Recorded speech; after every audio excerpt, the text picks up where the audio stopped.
Hello traders, this is Orlando for Snipe the Trade, and today we're going to analyze the Great Britain pound Japanese yen. And right here is the chart of the GEPI, and as you can see we are in a short position. Now we took half of our position right here at the next zone at the 156.45.7 for about 110 pip win. Now our ultimate targets are all the way down here, and the reason our ultimate targets are all the way down here is because um, we do need a deeper correction to the 50.61.8 area right here in order for two things to happen. Okay, now let me just enlarge the area that we are aiming.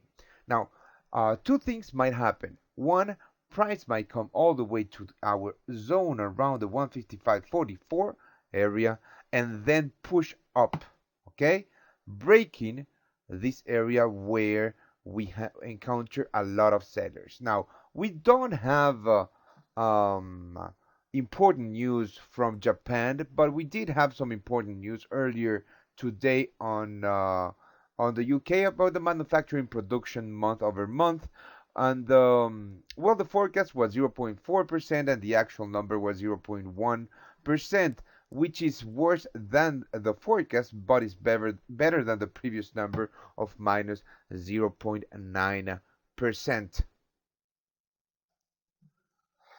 In any case, we are not going to move our stops to break even just yet because we are looking at the Great Britain pound Japanese yen, which is a monster that can move 100 pips very easily.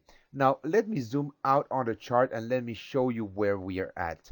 Okay, we are right here. This is where we took our short position, and this is the risk that we have open so far with the trade. Now, why are we short the Japanese yen? I'm sorry, the Great Britain pound Japanese yen. Okay, we are short because even though the currency pair had rallied about 1,000 pips from this low to this high, when the Bank of Japan left the monetary policy unchanged, the Japanese yen rallied incredibly, and well, a rally on the Japanese yen made this currency pair to drop 400 pips in a matter of hours. So basically, we are in a very strong bear market, and we were looking for this correction to the upside to get in on a trade. Now we are seeing a lot of bull pressure right here, but it really doesn't matter. We already took out some profits on this trade, and we are aiming the bottom of this range. Now, if a price breaks through this area, which is the 50 Fibonacci retracement from this high to this low, and also the 200 expansion of this move to the upside, well, we are going to look to exit this trade. Now, if price breaks through this resistance around the 157.80 level, well, we are going to start to look for long opportunities, or we might look to short this currency pair higher at around 158.69. Now, two things might happen. We might actually get a bear trap just like we did right here. Let me just zoom in on the chart. You can see that price hit the bottom of this channel, then started to move up and tested this area of resistance of around 157.45.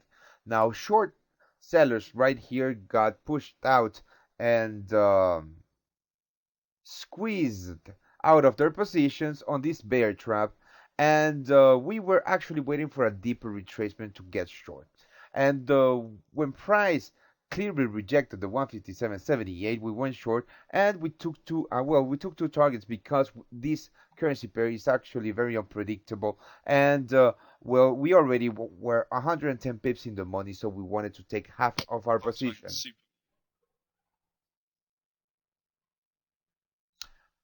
Now we are looking for maybe a retest of the 157.78 and then a break below the 157.45 to test the 155.44. All right, this might not happen, and if this doesn't happen, actually we are going to look to short this currency pair higher.